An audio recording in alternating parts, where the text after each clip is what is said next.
A very good morning to all of you and welcome to the Sunrise Safari, where we've got the sheer joy of experiencing the beauty of a Kenyan sunrise. And if the zebra had played along, we would have had some zebra silhouetted as well right up against it. But they moved at the very last second, which just goes to show, oh, that's very pretty. There we go, that's lovely. Why didn't you do that a few minutes ago, zebra? Just goes to show that you can never plan anything when doing a live wildlife safari throughout the wildernesses of Africa. A very good morning to all of you. I should probably introduce myself as well. My name is Jamie, and this morning Fergus is on camera, and as I said, we are live from Masai Mara here in Kenya, and Fergus is determined to keep his zebra silhouette shot. So the camera got stuck, or there we go. Okay, there we go. There's Jamie Patterson over there. Good morning to all of you. Don't forget, there you go. And there is a zebra. There we go, there is a zebra. Good morning.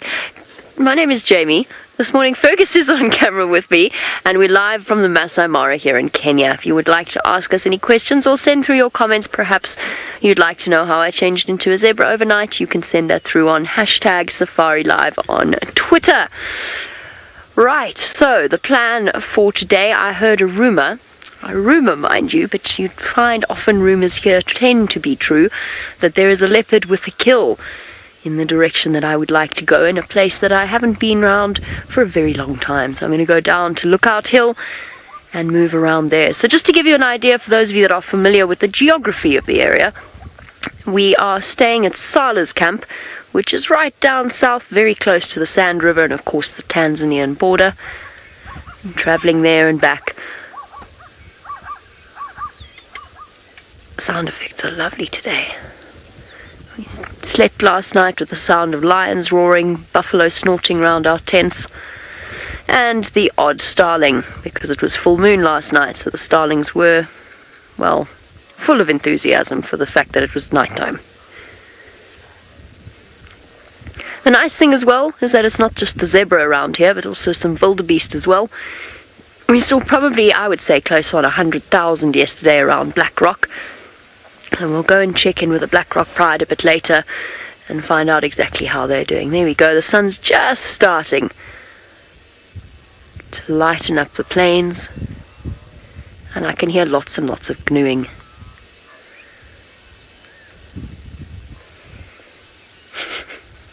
Good to see the wildebeest again.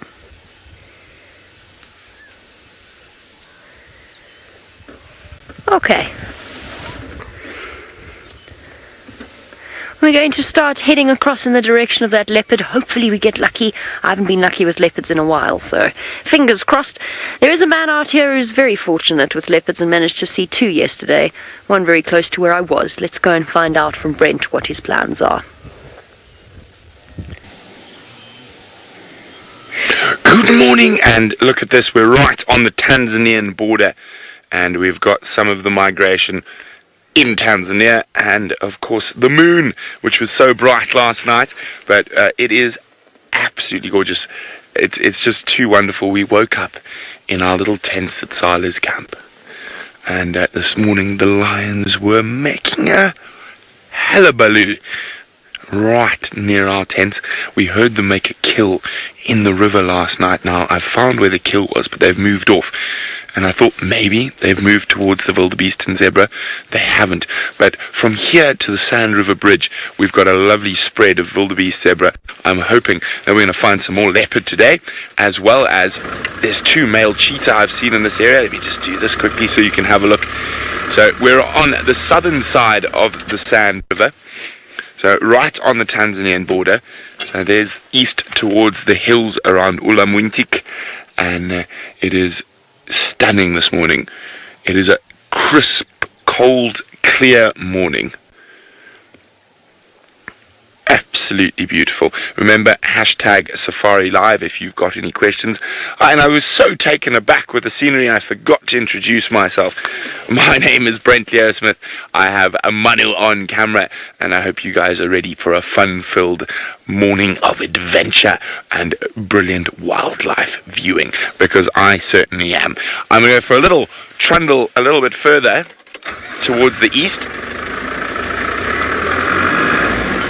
And if I don't find any lions in the next, or leopard in the next kilometer, I'm going to head back to where I crossed the Sand River. Because one of the risks about coming this side of the river, there's a crossing near Silas, and the next crossing is way up in those hills Manu was showing you, at the Sand River Bridge.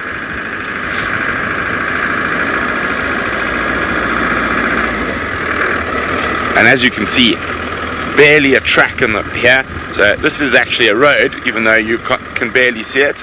Oh, was that lions?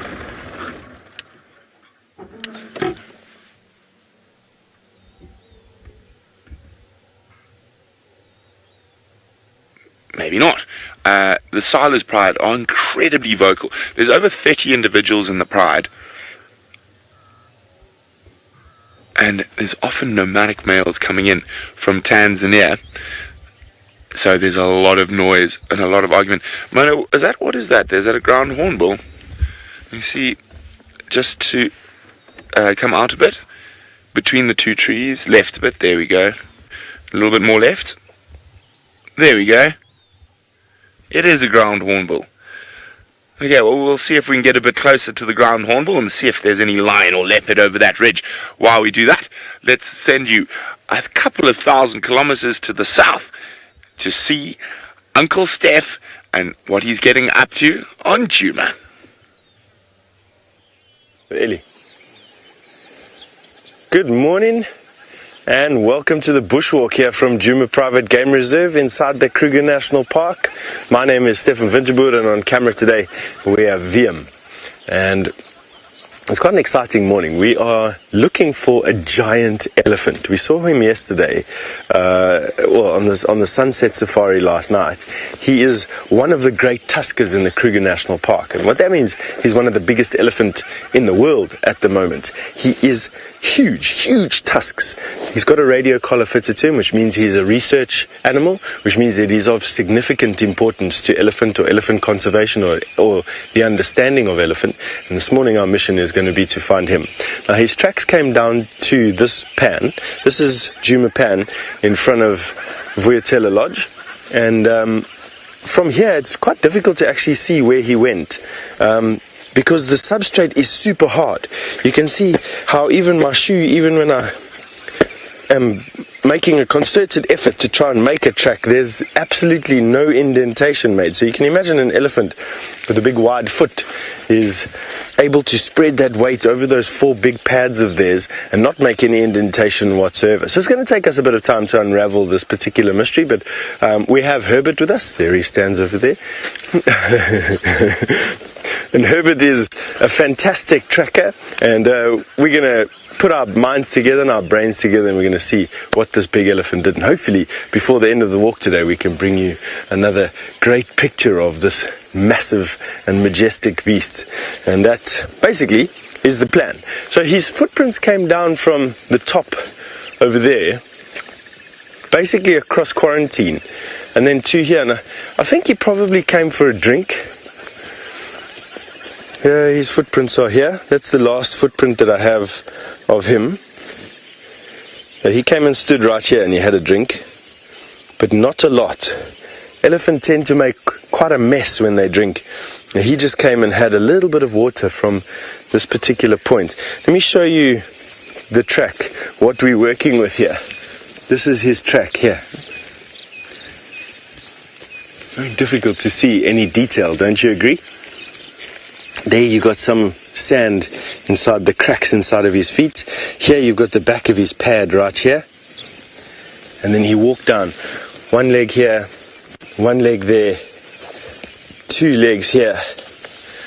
And then he's probably put his trunk into that depression there to suck out the water. Drank it, taking a long sip, letting the water drip down his chin onto the floor, putting his trunk in the water again, sucking up the water, bringing it and putting it into his mouth and letting the water drip off of his chin. And then he would have turned and he would have walked away. Now, it's the walking away part. You see this scuff mark here? You can see how his pad has pushed the sand out into this ridge here. That tells me that he didn't walk this way. He's turned and he's pushed up the sand and he's walked off in this direction. And that's where we're going to start looking for more tracks and seeing where he went. There's some tracks there. Here's some more here.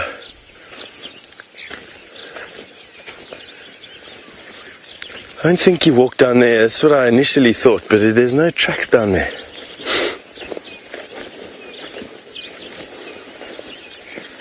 Paula, you've just asked me how much water an elephant needs to drink daily. Paula, it's around about 200 liters. Now, I know there's, 5 liters or so in a gallon. So 200 divided by 5 is 35, 40 gallons of water a day or something around about there.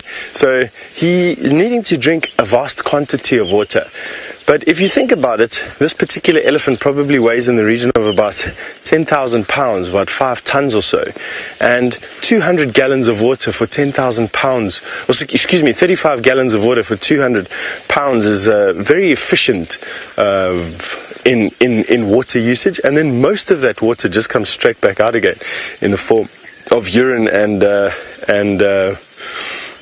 in a very watery feces as well. So there's a lot of moisture that moves through an elephant and moves back into the environment again in the form of, dung, which are just jam-packed, concentrated compost balls.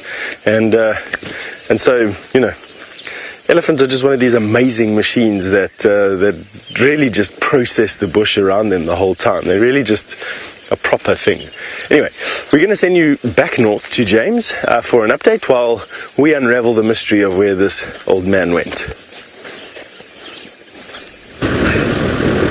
Well, you haven't come back to me. You're joining me for the very first time today. Good morning.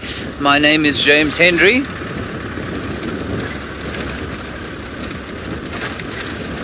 Good. And Craig, the Batman, is on camera. That's his rather nonchalant thumb. And what we are doing today is heading towards, hopefully, the den site of the Leopard. They have got a little cub somewhere not too far from here that Jamie saw the other day. She's been back 3 or 4 times since then, but hasn't managed to see it, I think because Mum hasn't been around, so the little one hasn't come out. So we're going to give it a gamble today. That's going to be our plan. You can, of course, talk to us using the hashtag Safari Live on Twitter. Otherwise, you can talk to us in the chat section of the YouTube broadcast. Those are the administrative things I need to tell you. You've met everyone else for the day. Oh, now, Craig, I'm sure you know the feeling of walking out of a nightclub when it is getting light outside and thinking to yourself, gosh, this is going to be a difficult day. Well, that is what that hippopotamus feels right now. Can you see it there? And hippopotamus has been at the club too long. Now it should be back home in the water, and it is not yet. Am I making this difficult for you to film, Craig? All right. Let me go a bit closer, then we can stop.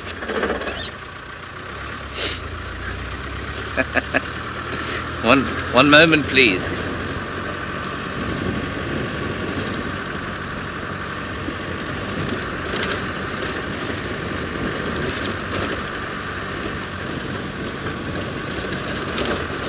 Here we go.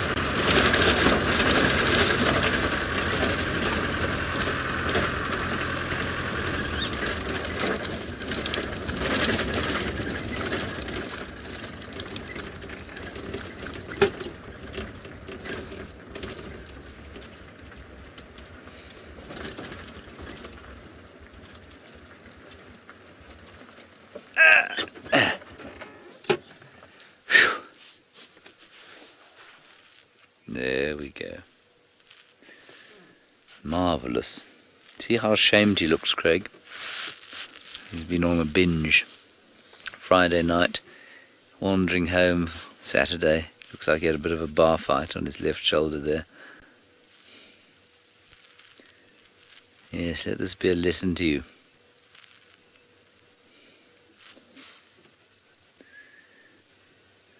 Don't they look unwieldy? Nothing unwieldy about a hippopotamus. The speed with which they will bring an attack to bear will beggar belief.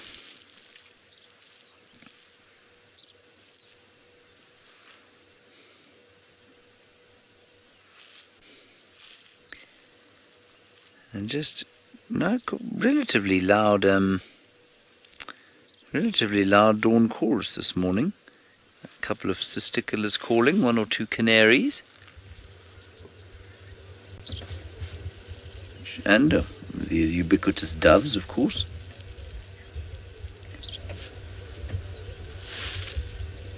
You can hear the clicking tick, tick, tick, tick, tick, tick, tick, tick, tick, tick, tick.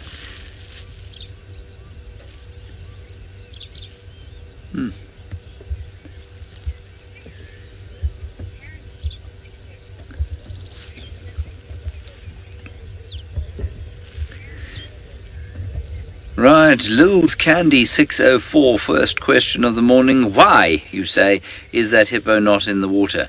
He's just been out grazing, or he or she has just been out grazing, and it's not actually any real, there's no real reason behind it. Probably still was a bit hungry by the time the sun came up.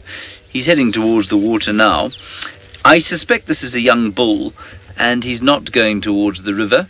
I think he's probably heading towards, there's a ditch not too far from here which will have pools in it, and he's probably going to go there. There's no harm in him being out now. His skin will get burned, of course, eventually, but I think he'll be in the water by the time the sun gets really hot. Very little cloud in the sky today, which means that the supposed golden hour from when the sun comes up to the hour afterwards is more a golden 3.5 seconds these days up in equatorial Kenya. And so you'll notice this yellow light very quickly going white. Alright, we're going to carry on. What I want to do is make sure that you get to the den side while it's still relatively cool. Otherwise, I think everyone will be asleep already for the day. You know what these lions are like. They don't like to overextend themselves. It's very nice and hot and exciting. Goodbye, have a good day. Don't forget to drink lots of water. Let us head across now all the way to the far east with the Masai Mara to Jamie Patterson. I'm not sure what she's doing today, but she's driving there right now. I am driving. I'm driving and I'm back in Kenya. Look, I can see the marker. Oops. Whoopsies. Well, that was accidental. So that would be the boundary between Kenya and Tanzania. I'm on the northern side, therefore I am in Kenya. Phew! I took a slightly wrong turn. Wasn't where I was intending to go at all. But I thought, oh, this road will just take me round. It didn't. It didn't. I tried to get to Lookout Hill, but I thought I'd take the scenic route. Mistake. Definitely a mistake. Oh well, we're back. And we're heading back towards that rumoured leopard with a kill in a tree around Lookout Hill. It's quite chilly this morning. I've forgotten what the temperature was exactly. Kirsty did tell me. 16? 61. Yes. 16 and 61. I think I should be able to go through this dip with relative confidence. Should be okay.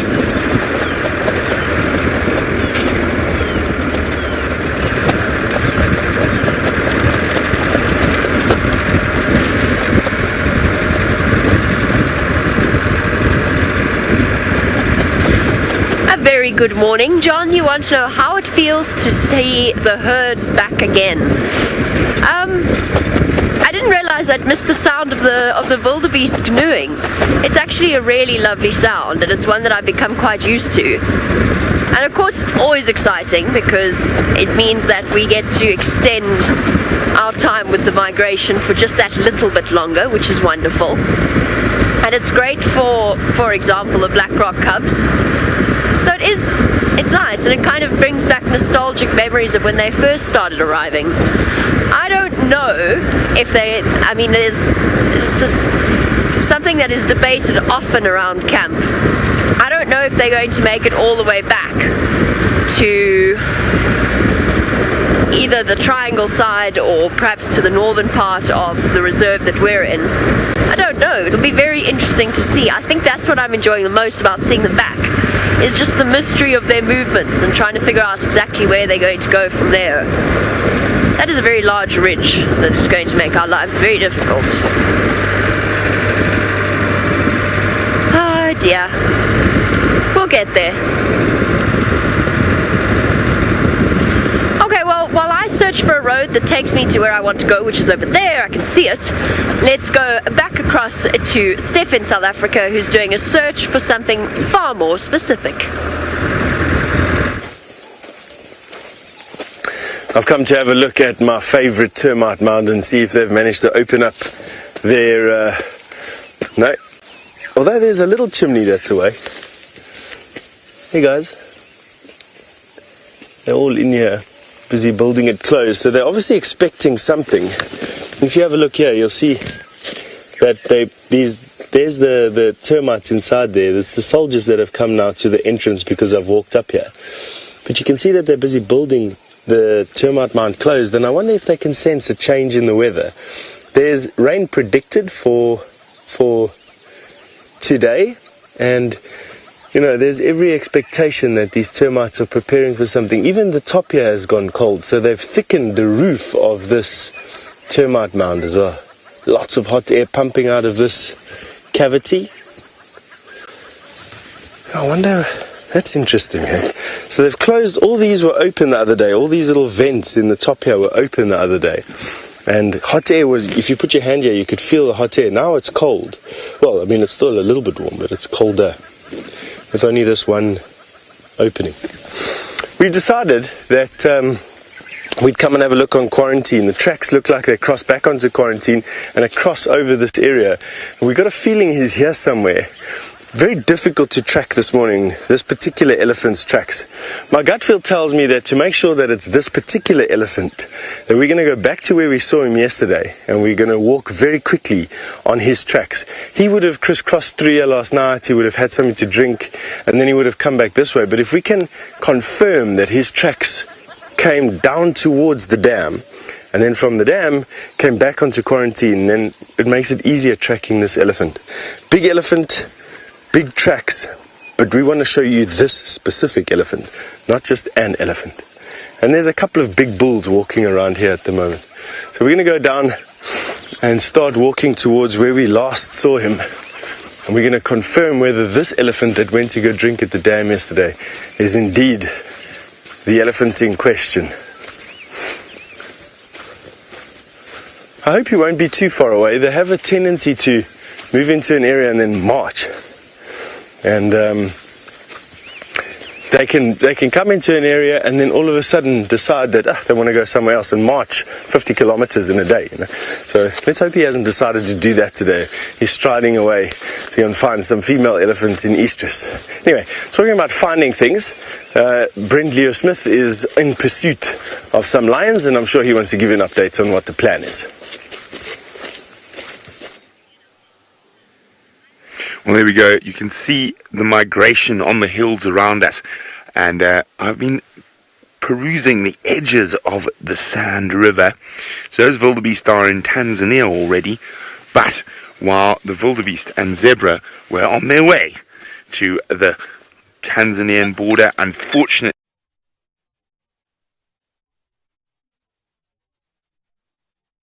remember in the gorgeous morning light, and there she is, she's coming back to her kill. Let's just wait from here quickly. So there she is. She just ducked into the Sand River and we were going to go there, but now she's on her way back out. And she is fat. So as I said, there's another kill just down the river. But there's an adult zebra that I think we must have missed being killed by a matter of minutes. Now, isn't this just one of the most spectacular areas with these massive trees, figs and ebonies along one of my favorite things in the world, a sand river. Now, I've been lucky enough, so that's where the kill is, where Manu's showing you now. I've been lucky enough to spend a lot of time on lots of different sand rivers in Africa, and the sand river in Kenya and Tanzania is definitely worming its way into my heart. Before, my most favorite sand rivers have been in Zambia and in Tanzania, but oof, this is a good one. It's a humdinger of a sand river, as sand rivers go. So she's just made the kill. I don't think we're going to spend too much time here. And I said I heard the lions roaring in this direction, but my main purpose for coming out here was actually to look for leopards. So that's the wonderful thing about being on a safari. You never know whether you're going to find a lion, a leopard, or an aardvark. So there we go. Where is the rest of your pride? Now, I know I was chatting to the Silas guides. There is a female they think is about to give birth that's been hanging around in this area. I see what brought her out of the river. You see her looking up, Manu. And there's a couple of vultures have descended. So she's had to come back to her zebra carcass. But otherwise, the scavengers will be on it in a flash. So directly below that hooded vulture is the zebra.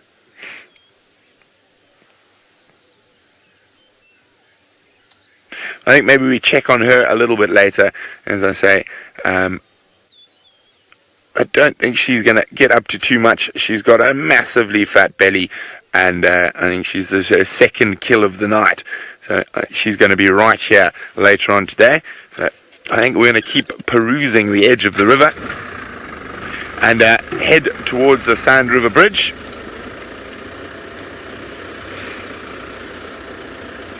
But there are thousands of wildies here, still down in this area. So it's very good news for the Silas Pride and the Black Rock Pride. And they're going to enjoy one last feast before the wildebeest disappear back into Tanzania.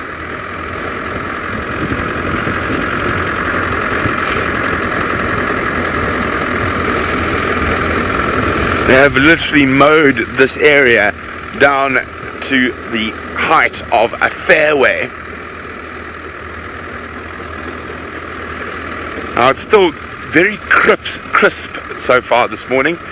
Even though the sun's up, it hasn't really started warming us just yet. But I am hoping to find a leopard lounging and warming itself on a tree and one of these beautiful big figs as we move along this area. Now, quite the thing happened last night. So I said we were serenaded by the lions, but we were also serenaded by something not quite as pleasant as the lions.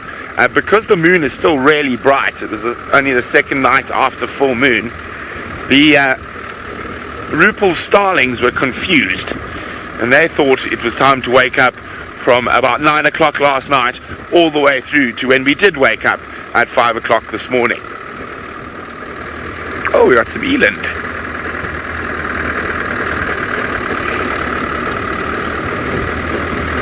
Have a quick look. I'm going to show you the eland and the Sand River. So there's some eland there. Off they trot towards the wildebeest.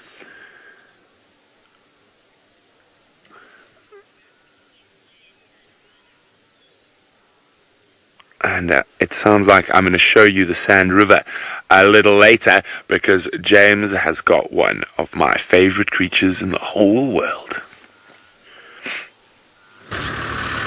We do. I'm just trying to get into a position that we can show you Brent's favorite creature in the whole world, or one of.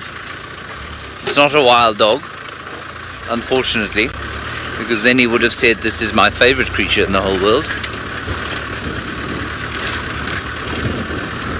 One moment, please, again. It's 2 moments I've asked for. And stop.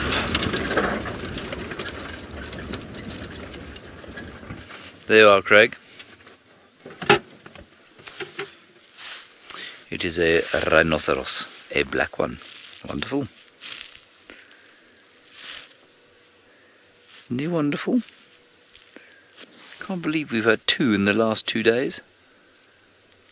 It really is very special. Brent had one as well, so we've actually had 3. He's quite a big fella.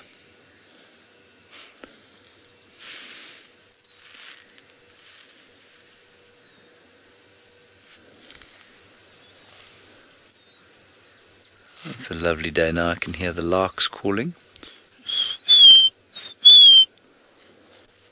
This chap's tail seems to be stuck at a jaunty angle. Not sure why that should be the case. Some zebra in the background. Quite a few Tombstone's gazelles around this region. Right, we're on the road towards the lion den. Not there yet. Let me just carry on. This road moves parallel with him, which is quite nice. Oh, he's...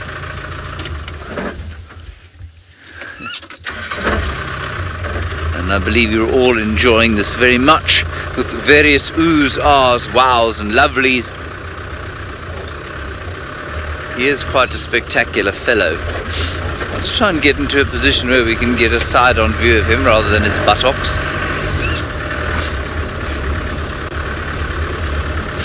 James, you want to know if I've seen a rhino charge full at another beast? Yes, I have. I've seen white rhino chasing a buffalo. I've also seen them warding off young elephant bulls, especially cows trying to protect their youngsters. So yes, I have seen that. They get very upset.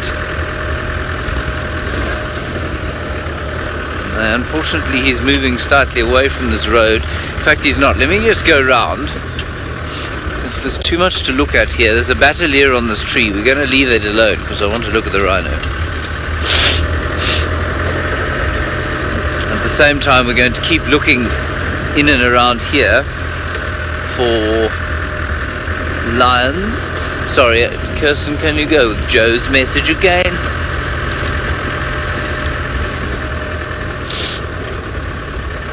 Ah, Joe, you say it's your first time to see a rhino. Magnificent. This is a good rhino to see. We'll just get him silhouetted now. I find it interesting, and I don't know the answer to why, and I'm sure the answer is pretty obvious, but I'm too dim-witted to figure it out. Why it is that black rhino, which are browsers, live in an area like this, and no white rhino live here, versus white rhino living in a place like the Sabi sand or the Kruger, which is, of course, full of trees. Chris, there are no white rhino in the Mara. You may be wondering why that is the case. I think over the years they have probably been poached out, and of course the northern white rhino, which I suspect would have been the species that was found in this area, is extinct in the wild now, unfortunately. A subspecies of the white rhinoceros. He does have his tail stuck out, doesn't he? I suspect he's marking his territory. Every so often he will make a dung pile and then scrape it with his feet. That lovely picture. A prehistoric animal. It is so nice to watch rhino again. Especially these rare ones. It's like a ship floating gently across the grass sea.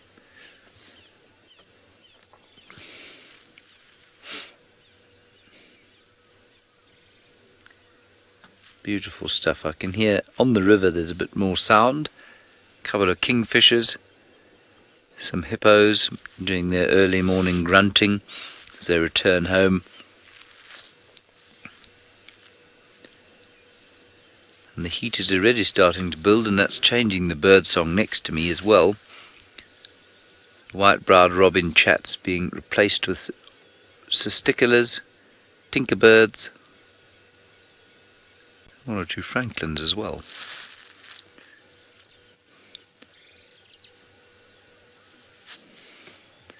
He's coming slightly closer to us now. They are quite shy.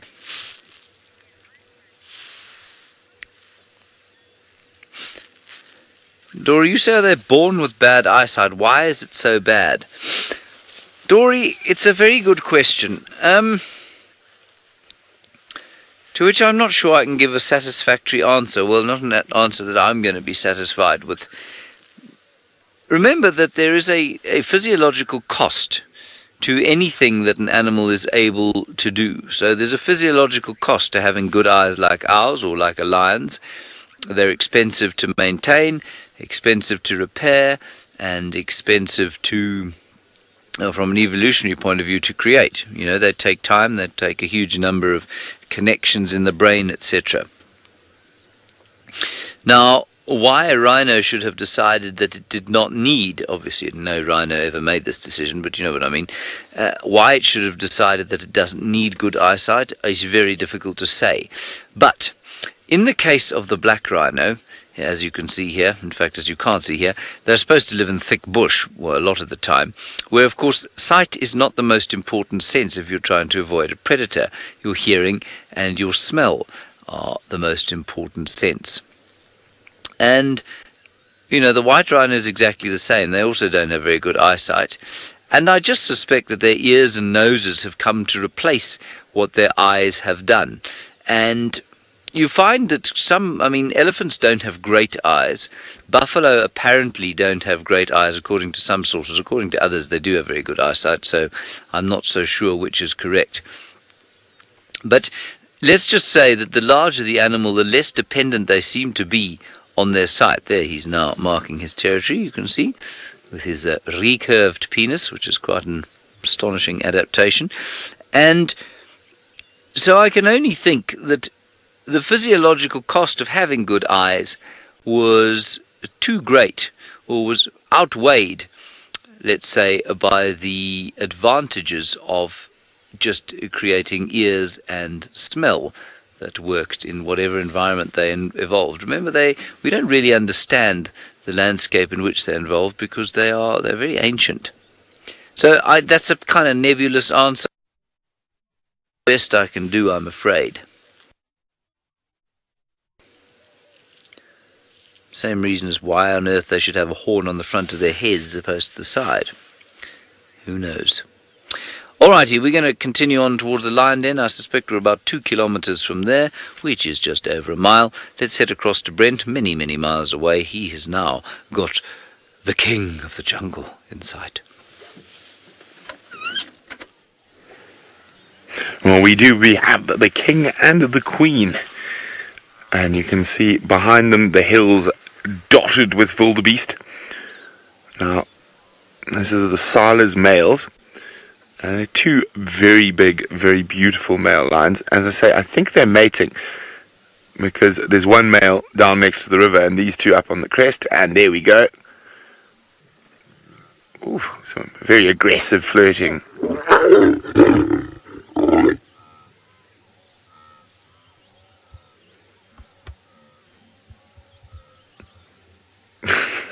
He doesn't look like he's too interested. And you can see how massive he is in comparison to her. And you can see, I remember, yes, last time I saw him, those wounds on the left side of his face were quite fresh. Hey, big boy. Is she grumpy? You just want to sit in the sun, digest your wildebeest, and bask, and warm up after a really chilly night.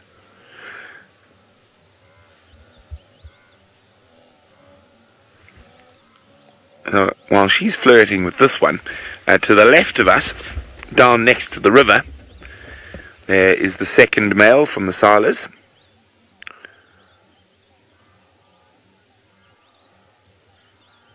Oh, that head's getting heavy. Oh, that is a full belly. Basking in peace away from the lioness. Oh, she's up. Let's see what she does. Now, the two boys are very fat. She, however, is not so fat. I wonder if she's going to go... Oh, is she looking towards the other Silas male? Maybe he's a bit better looking. He doesn't have a pussy wound in his face. Or is she going to head towards the wildebeest? I can hear the gnee, gnee. Okay, well, let's keep up with her. So what I'm going to do is I'm just going to pass through between them like this. I want to keep up above. If she is heading to try catch wildebeest near the bushes down there, we're going to give her enough space. The grass is very short, so hunting is going to be, no, she's going to flop down. Let's see if her consort decides to join her. Now, quite exciting. This is an area I've never been to before, so you guys have never been to before as well. We've always been on the northern bank of the Sand River. I decided today was definitely the day to explore this area.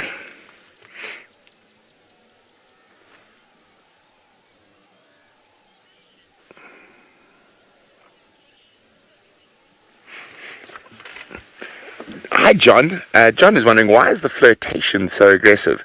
Well, John, quite often it's she might be very early in her estrus period, so she's not quite ready to mate, but she wants to, and then so she'll change her mind halfway through. The flirtation is not normally that aggressive from the female side. It's normally more aggressive from the male side. So normally the female will just rub her tail under his nose, and then he will jump on board. But at the moment, it could be that she's just coming into estrus, or she's right at the end of her estrus cycle. I would think if she was just coming into estrus, the male would be far more eager and keen, and you probably find they have been mating for multiple days, so she could be quite grumpy to sort of try end her mating cycle. And without having spent the last few days with these lions, it is quite difficult to know which. Oh, it is just magical out here this morning. Oh, she's up again.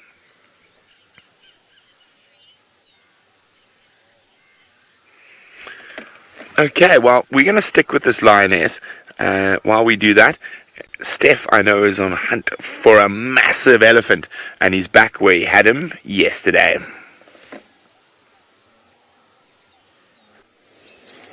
We've got our own kill this morning. This is the marula kill that massive elephant produced yesterday. We thought we'd come here and track him from this particular point just to make sure that we're finding the right guy.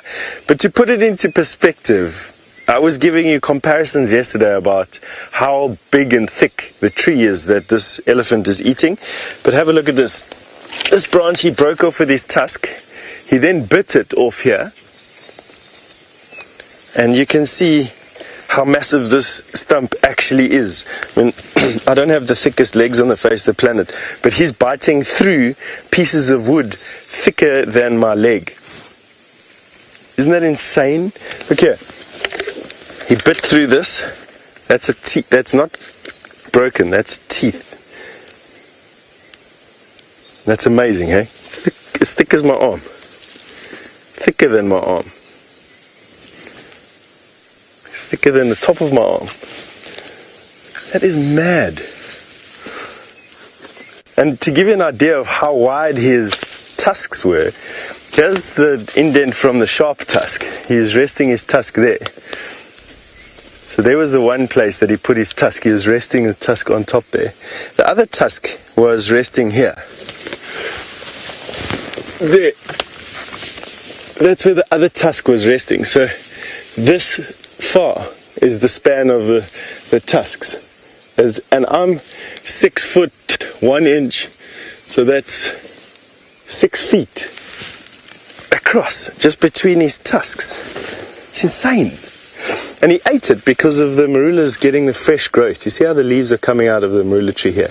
So the tree is pushing a lot of nutrients from its stores underground and its roots through its branches at the moment, and I think it's just adding a lovely taste to these marulas. And he's eating pretty much everything. These branches, have a look here and you can see the transport vessels in these. You can see that the woody part is what gives its strength, but you can see the fluid transport vessels are all dilated inside these new branches, allowing for all the nutrients to go inside there. Those are xylem and phloem vessels, and the elephant's busy eating these.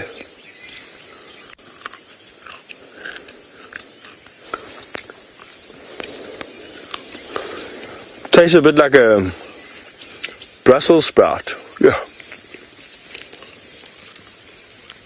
Wow, that dries out your mouth. Oh. Wow, what a taste sensation. Excuse me, it's producing enough saliva. Oh. Wow. Chandler, an elephant will go through, excuse me, that was next to a piece of flavored chewing gum. That is insane. I've never tasted something like that before. It's like got a sweet hit and then massively bitter, like quinine bitter,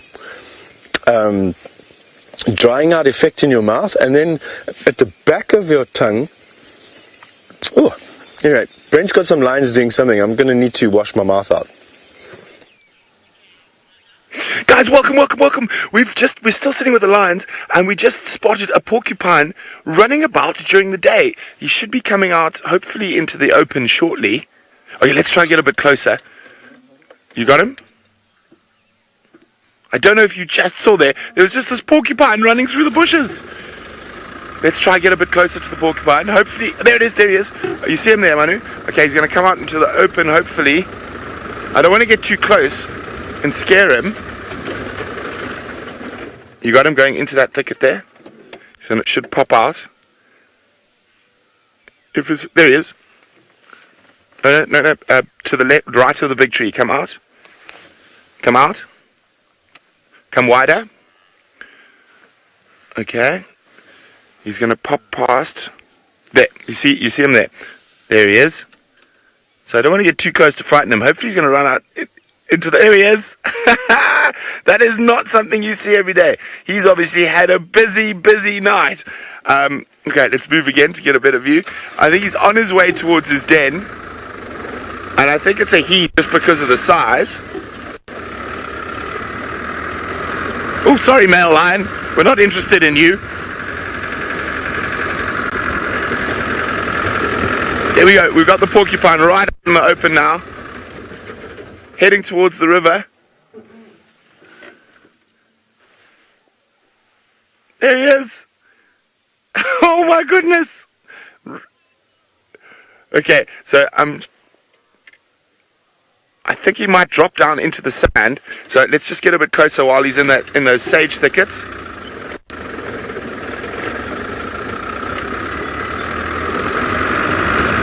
Shame. You can see we saw him running like that. He's been running the whole time. The other male lion has spotted him. Oh, and we got some reedbuck bolting past us.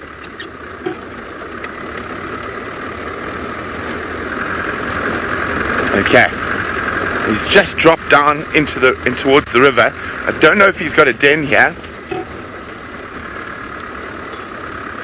Unfortunately, my comms are a bit broken this far low down, but you've got him. He went down here. Let's just have a quick look. I want to see if we catch him running in the sand below us. He might have a den in the wall of the river, but he went down that path there. Let's have a quick look. So that's where he disappeared. I think he's got a den in the wall of the Sand River here. Oh my goodness. Oh no, look, there's another one right next to us. A second one. Right next to us. I'm busy looking down the hill and there's another one right next to us. A little bit more relaxed, this one. Look at this, it's coming right next to us. This is incredible. In the middle, not in the middle of the day, but in bright daylight. This is the first time I've ever had such a porcupine sighting in daylight. And down the same path and follows the same route. There must be a den here. So they must be living in the river here. How amazing is that, guys? There's a third one. There's porcupines popping up everywhere. It just went under that fig tree.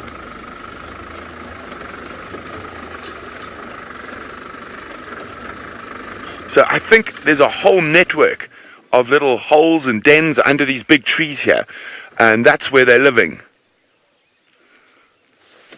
Absolutely amazing.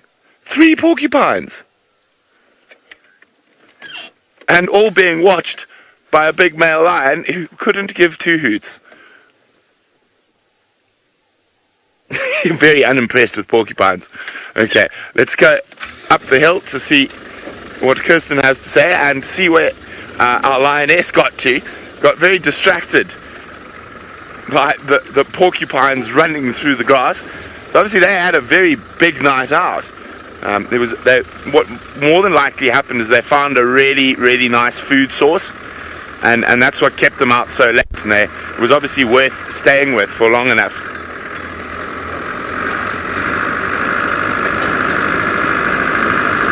Okay, I think I should start hearing you from about here, Kirsten.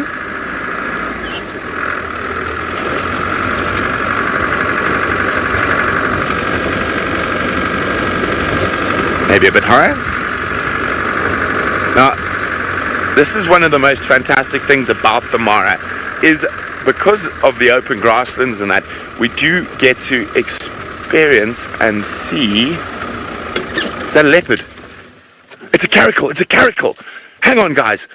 We've got a caracal as well. It's running through there. It's running from the lions. I'm pretty sure that looked like a caracal or a very young leopard. Now the lions are walking straight into there, and I just saw this other small cat dash off. I'm going to try stick up high. So there's lions everywhere. I'm about 80% certain that was a caracal.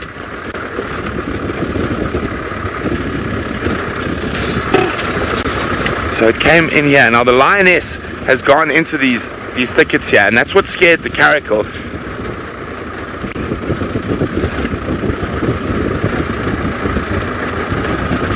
Okay, stick with me, guys. This is, if it is a caracal, it'll be only the 3rd one I've seen since I've been in the Mara. And I was just saying, the thing about the Mara is we do get to spend time with creatures that you would never expect to see. And even though they occur in the low veld, the thick mixed broadleafed woodland that abounds through that area makes it a little bit more difficult. Okay, so it should pop out around here. We're going to go into the thickets. I've got to find the lioness as well. So I'm going to go slowly through here.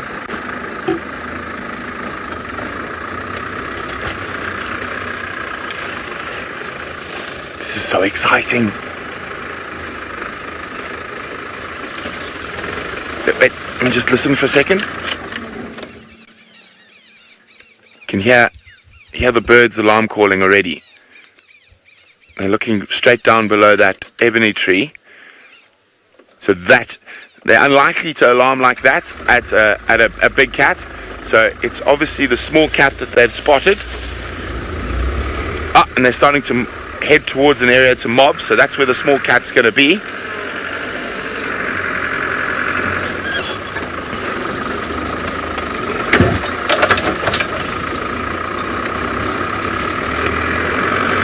I say, one of the most excited areas I am to explore is this whole Sand River Valley, and as we stay longer in the Mara, we're going to sort out all our communications and stuff like that, and it is just going to be, I think, one of the most special places to spend time.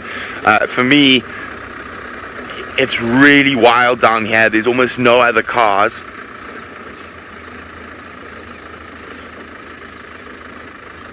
So they're alarming in here. Have a quick look. Now, shame that poor caracals had male lions, female lions walking through here, so it's probably hunkered down at the base of one of these bushes.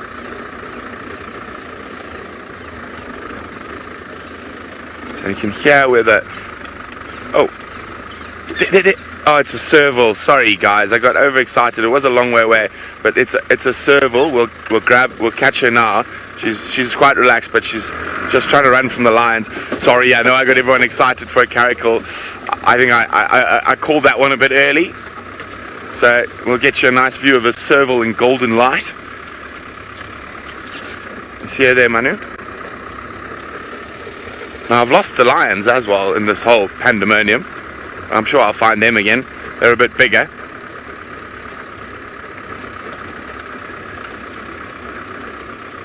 Where were you sneaking along? She should be right here. She was just walking. I don't want to crash over the bushes.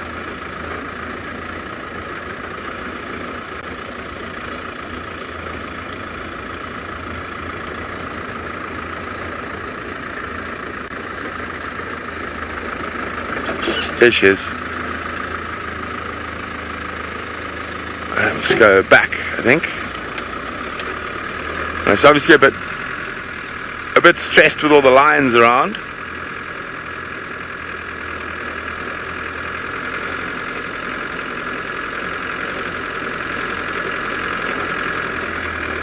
Where'd she go?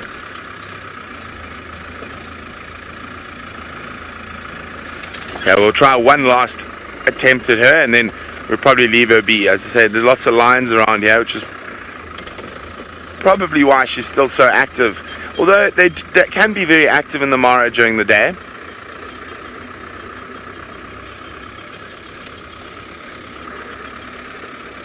Let's try one last time. Oh, there we go. I got some comments from Kirsten. Well, it sounds like everyone's loving it. Me too. This is just too exciting this morning. There's too much going on. And as I say, it's very exciting for me to be able to share an absolutely brand new area with you as well. And it's a new area for me, which I always get excited about. You can hear she's probably back in this side chamber. I'm not gonna try find her too much. As I said, she's probably quite stressed with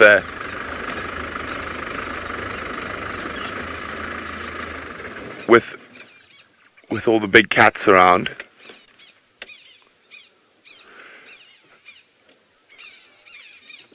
And we got babblers babbling at the top of the tree. That's what led me to where she was.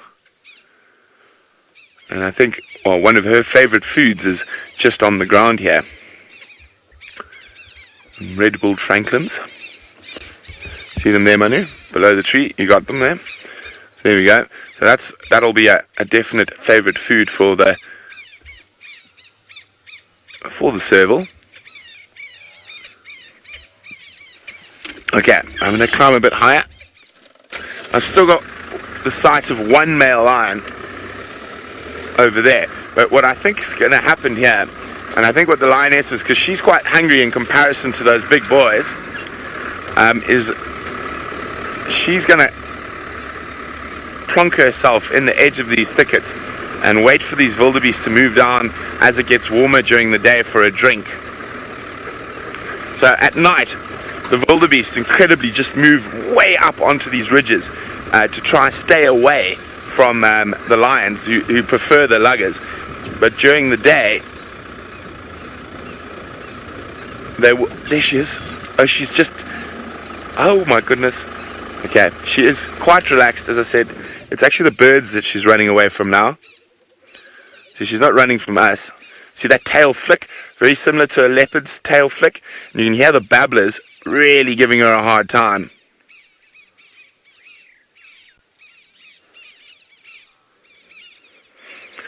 Oh my goodness, what a splendid morning. I mean, yesterday we had to battle with some gremlins, but we started off with that Kruger stream male leopard, and then one of the best black rhino sightings I've ever had in my life of it eating the sausage fruit. And this morning we've just gone, and that's the thing that's amazing. It's not always the lions and the leopards and the cheetahs. For me, that porcupine sighting was absolutely spectacular. And that's what really excites me about us spending more and more time in the Mara, and especially in areas like this where there's no one else. That is the most exciting thing. But quickly across to my dear friend Jempsy, who has got some big cats of his own. We do have some big cats. We have found the pride, and they're sitting just 2 lionesses and 3 or 4 cubs. But they're not the little one. We went to the den site, which we think was the den site. We didn't find any of the lionesses there, and so my impression is that I think there are 3 lionesses in this pride. Perhaps the other one is away, and therefore the little one, very little one, is not out.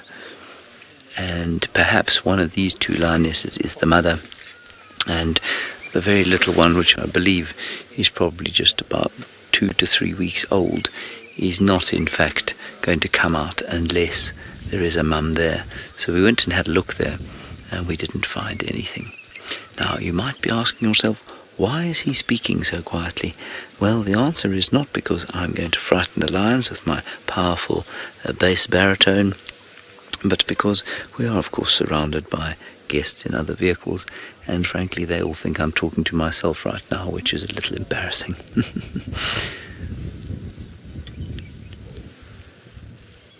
Very sweet scenes of the Olololo pride and their little babies. I would put these cubs at round about I'm going to say about 4 months.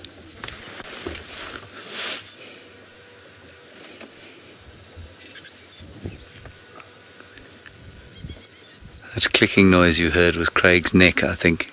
I thought he was trying to get my attention, but actually he was just realigning his spine.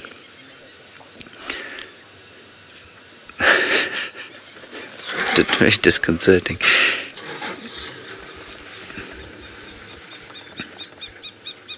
Oh, this is very exciting, and I think he's on foot. Stefan Winterboer, goal-orientated as he is, fearless as he is, Conan the Barbarian out in the wilderness has found his elephant. We found him. He's behind the trees just there. And we've got a safe approach to get a little bit closer to him. And what a very rare and special opportunity you're going to be able to share with us now. The reason for that is that he's one of the largest elephant on the planet at the moment. A giant, probably one of the largest elephant. And we're talking, there's a couple of large elephant, about 20 or so in the park. He's one, but he'd be one of the largest elephants in the last couple of 100 years. Come with.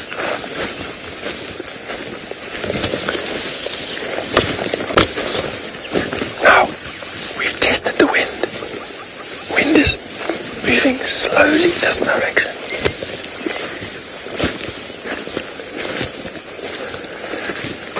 And we're heading to a termite mound over here, a place of relative safety.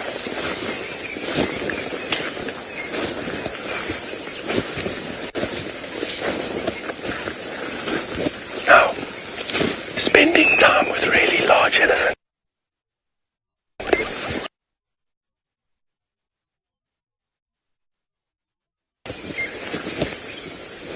They're just so massive.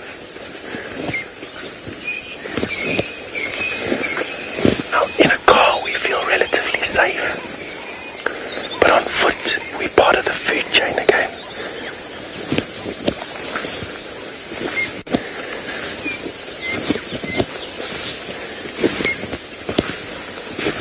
Wow, he's massive.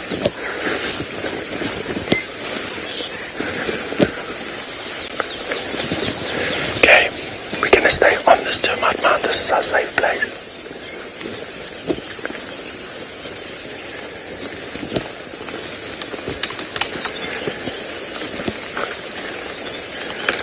We're now about 30 yards away from him. Get your cameras ready, screenshot that guy. Those horn tips where he was resting, his horn tips like I showed you on the tree earlier, 6 feet apart. He's standing about 4 meters, 3.5 meters at the shoulder, which is Sometimes for 12 to 13 feet tall at the shoulder, weighing 10,000 pounds.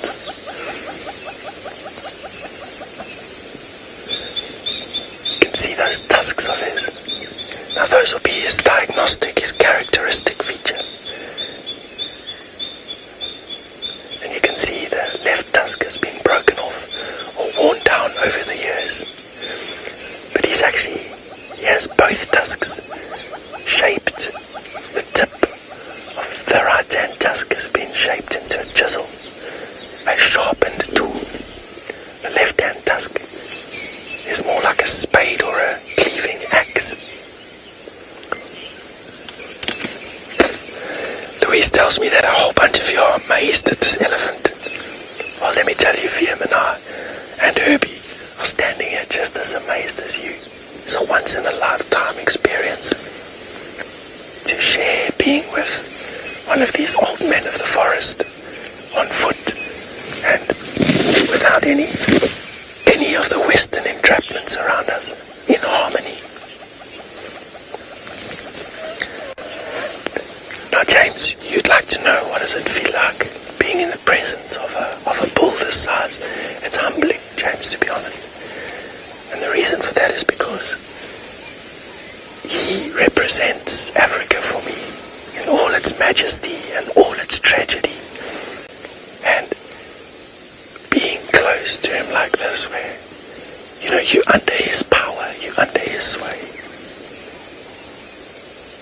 It's a humbling experience, and it's an insightful experience, and it somehow plugs you deeper into this land and its people. He can hear us now. Now you'll notice that he has a collar on his neck. It's a satellite collar, and every now and again it will send a signal up to a satellite and will pinpoint his position, and that's so scientists can track where he is and what he's doing. Make sure that he's still moving and still alive. How far he walks, where he walks, what he eats.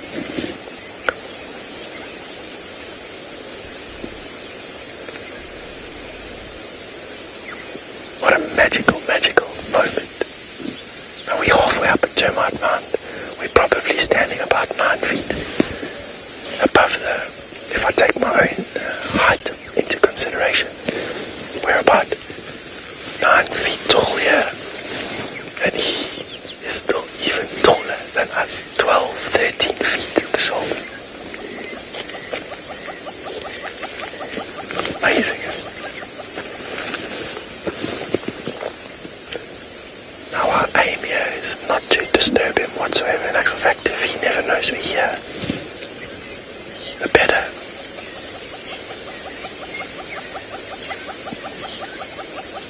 How amazing is it, those ears from top to bottom. Viam and I could probably wrap ourselves up in one ear as a blanket. They're as massive as ship sails, blowing some sand.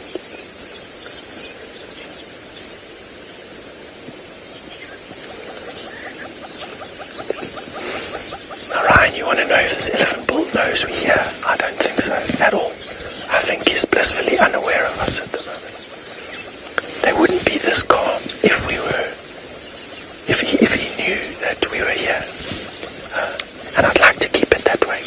Our goal here is not to disturb these animals, it's to observe them in harmony with the bush around us, and for us then to withdraw, having been part of their lives, but without them knowing we're there, or disturbing them too much from their activities. He at the moment is kicking out some roots of a tree, peeling the roots up and putting them in his mouth. Those tusks where they come out of his lip are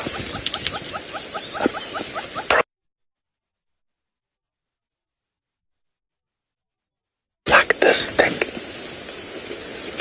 Liam, what do you think about this? So that's this thick, just thinner than my waist. So like this. Just trying to gauge it. That's massive. Eating the roots there now.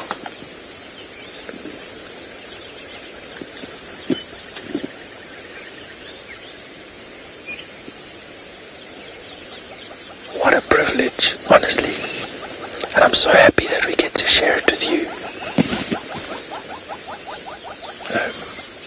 Blowing some more sand. There's a parasite or something of biting fly, biting his leg. He'll pick up sand and blow it at that fly.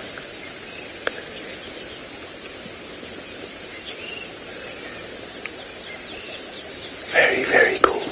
Right. We're going to send you over to Jamie, who's got a rhino. And we're going to make our way off this termite mound. Create a little bit of space. And then we'll see what he gets up to. And we might join him again a bit later. We're going to whisper as well for different reasons, because all the time that we've been sitting here, we've had a slumbering black rhino who's now wide awake. This has been absolutely incredible. While you were with Brent and porcupines, and then of course Steph and his elephant, James and his lions, this black rhino has been so unbelievably tolerant of our presence here. Just been sitting, sleeping. Something's obviously startled him off in the bushes.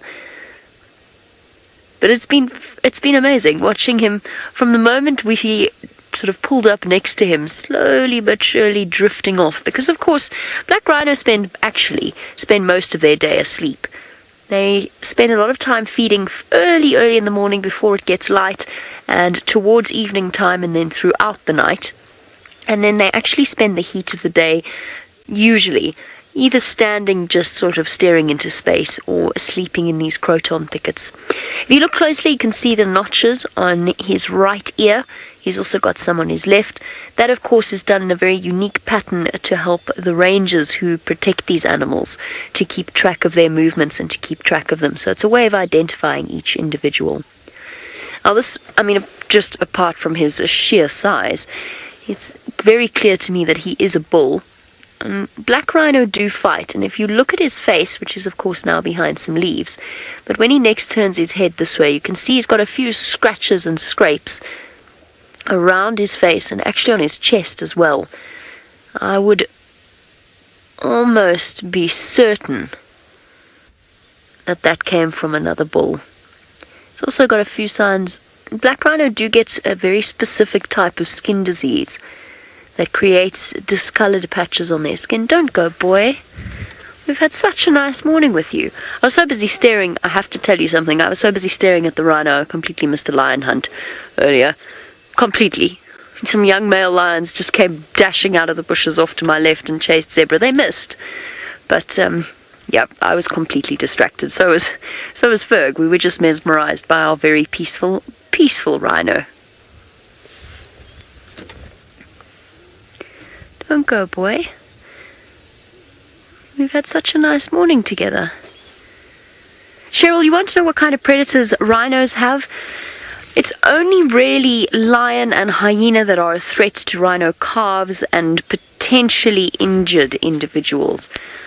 I don't want to block him, but I do want to go forward because I think we actually might get a really nice view of his face as he comes through here. I'm just going to go nice and quietly because he's probably stopped as I started my engine. So lions will go for rhino calves. Hey boy. Black rhino can actually be very relaxed, which is why I wanted to actually show this to you. Hello. Okay, no shame. We'll stop here. He's feeling just a little bit unsettled, I think. Hey boy, you had such a nice sleeping spot. Look, he's marking his territory, scraping his feet, adding to a midden. You can see he's blinking his eye a little bit. It's obviously quite sore around that right side. He's not scared. He's just moving. Is he going to come out right and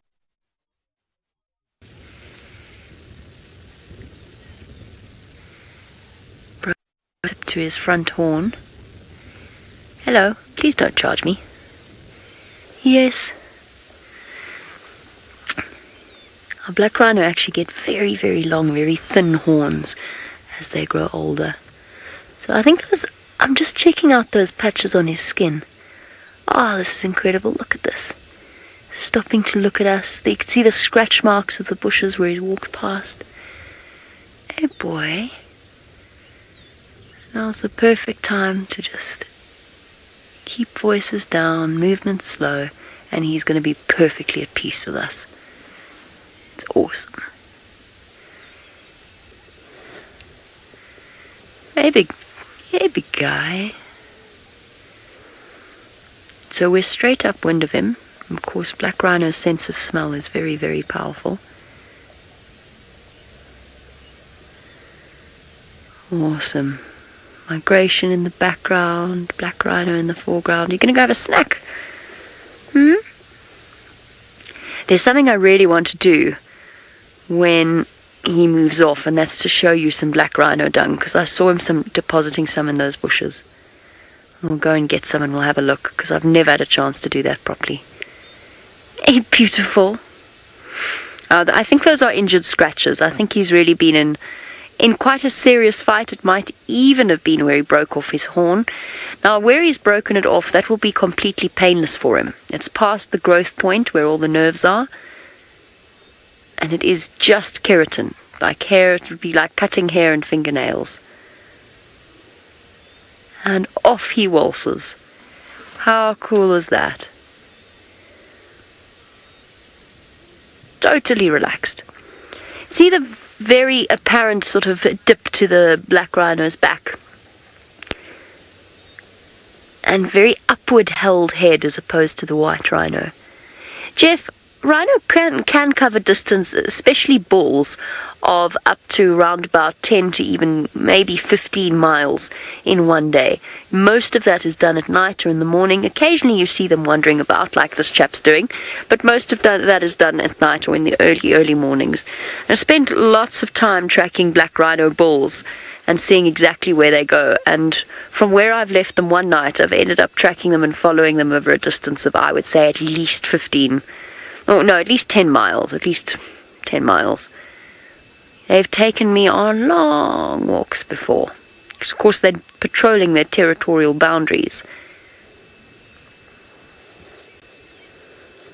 Thank you, boy. It's fantastic to know that they are so well protected here in a place where 30 years ago they faced extinction.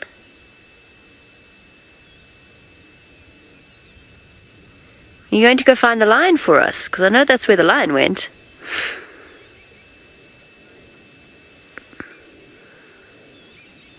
Oh, as our black rhino strolls off, let's send you quickly across to James, whose lions are disappearing.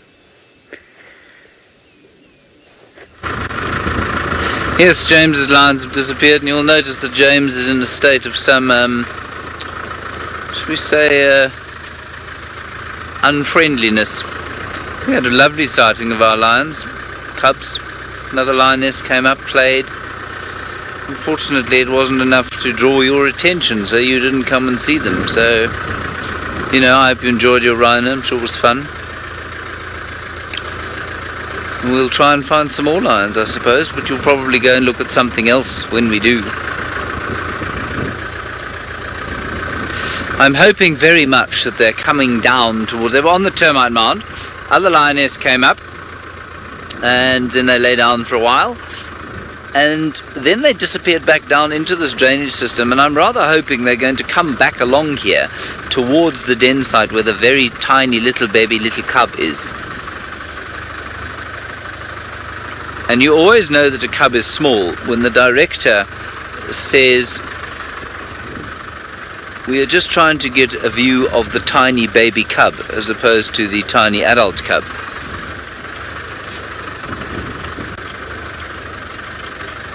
They're not in there just yet. This chap has the same idea that I do. So let's just stop here. Oh, what is that? That's a fallen down piece of branch. We're going to just stop here and then we'll have a look at the general game on this clearing. while we wait and see if these lions don't come. What we have is an aeroplane in the background, a caravan, Cessna.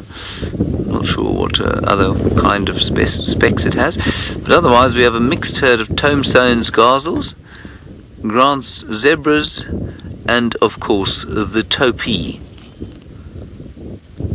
One topi, many topi. I bet most people don't know that. But the plural of topi is topi, spelt the same way, just said differently. That would be quite a good one for 2 truths and 1 lie, wouldn't it? The greatest game ever invented. And we've made a lot of the fact that we don't think the Thompson's gazelle have come up here during this migration season. I'm not entirely convinced that that's true. I'm not entirely convinced that their numbers aren't increasing as we speak.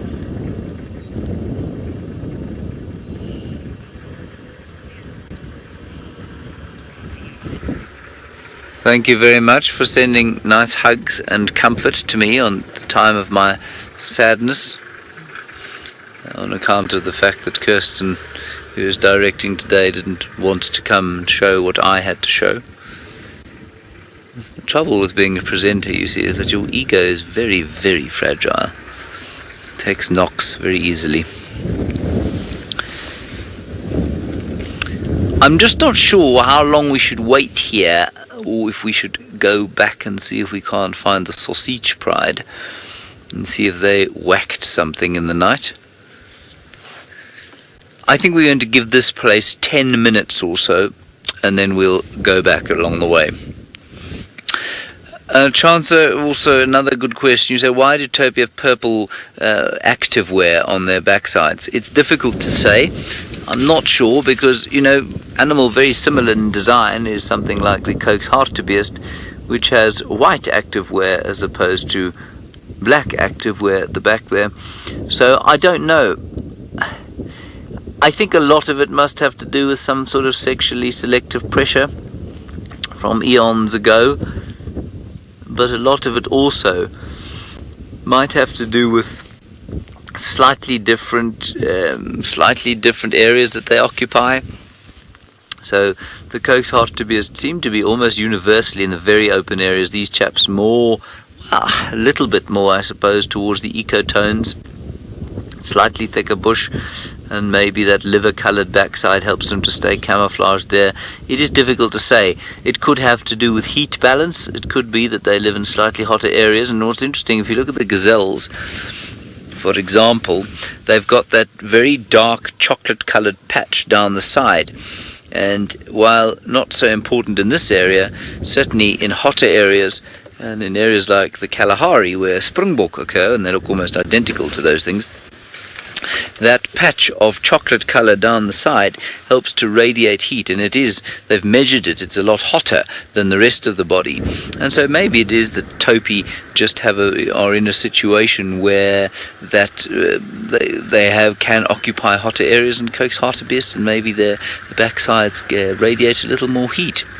It's difficult to say, if not impossible. Let's have one last look at this herd, and then I think we're going to make a move back towards where the one lion was. It's a really nice little mixed herd, that. Also, it seems to have disappeared slightly of the eland from this part of the world, which is interesting. I know Brent had some today, which you saw with him, naturally.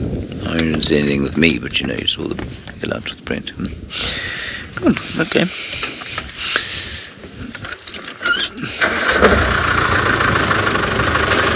What I want to show you, let's just quickly go to the place that I think is the den site. Sierra, you're wondering if the antelope ever have interspecific aggression, so do topi ever fight with other antelope? You know, I've very, very seldom seen it. Sometimes bigger animals will bully smaller ones away from water, but you know, I've seen zebra kill wildebeest from time to time, very, very seldom, but it does happen. Zebra can be pretty aggressive to other creatures, but of course they're not antelope. But I've never seen, say, an impala have a go to bushbuck, or a duiker have a go to steenbok. I think they, you know what, I think they know pretty much who's dominant, who's bigger, who would be in trouble, and who would be hurt by an interaction like that. And so I don't think that you tend to find it very often at all. Now, as far as I understand, the section of bush here, in there, is where the very tiny little baby minute cub was, might still be, but could easily have been moved.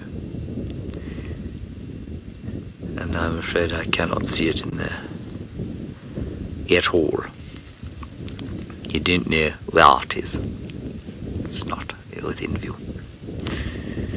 So I think what we're going to do is go heading down towards the south and see if we can't find the pride of the sausage, and see if they have killed something during the night, and what else is on offer down there. Perhaps a cheetah or two, who knows. Here we go.